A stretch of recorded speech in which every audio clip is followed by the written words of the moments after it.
أعوذ بالله من الشيطان الرجيم.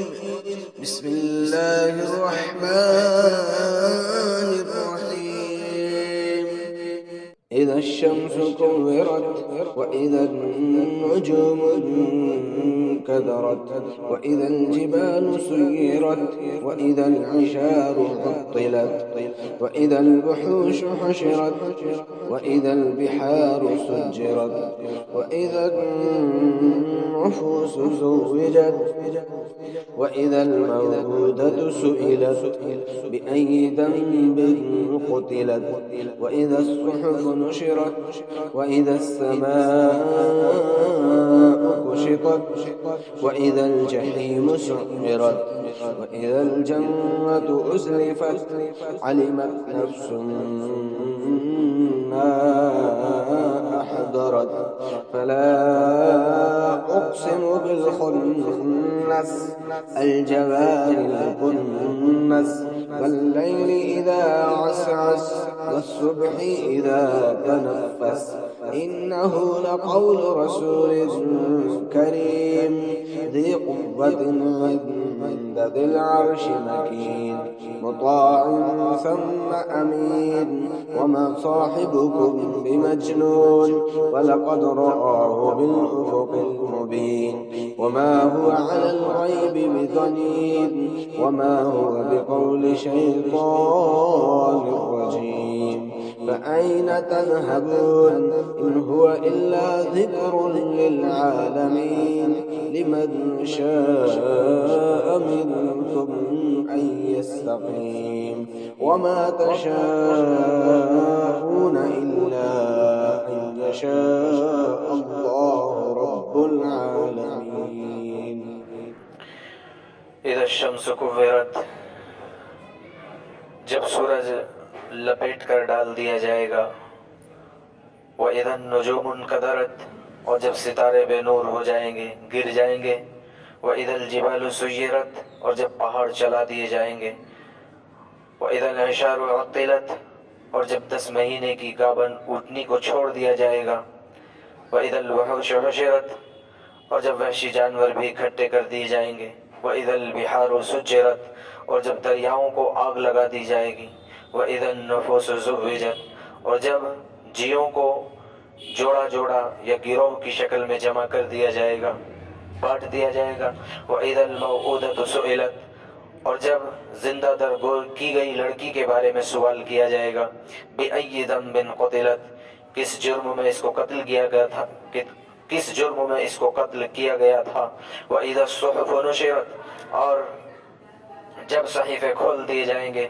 وَإِذَا السَّمَاءُ كُشِطَتْ، اور جب آسمان کا رنگ بدل جائے گا، وَإِذَا الْجَحِيمُ سُعِرَتْ، اور جب دوزخ کو بھڑکا دیا جائے گا، وَإِذَا الْجَنَّةُ أُزْلِفَتْ، اور جب جنت کو قریب کر دیا جائے گا، عَلِمَتْ نَفْسٌ مَّا أَحْضَرَتْ، جان لے گا ہر نفس ہر جی کہ کیا لے کر آیا ہے، فَلَا أُقْسِمُ بِالْخُنَّسِ، میں قسم کھاتا ہوں چھپ جانے والوں کی اور تیز چلنے والے سامنے چلنے والوں کی، الکنس، اور دبک جانے والوں کی، پیچھے جانے والے، سامنے جانے والے اور چھپ جانے والے، واللیل اذا عسعس، اور رات کی جب وہ چھا جائے، والصبح اذا تنفس، اور صبح کی قسم کھاتا ہوں صبح کی جب وہ آنے لگے، انہ لقول رسول کریم، یقیناً یہ کہا ہوا ہے ایک قاصد کا، ایک بھیجے ہوئے کا جو باعزت ہے، ذی قوت عند ذی العرش مکین،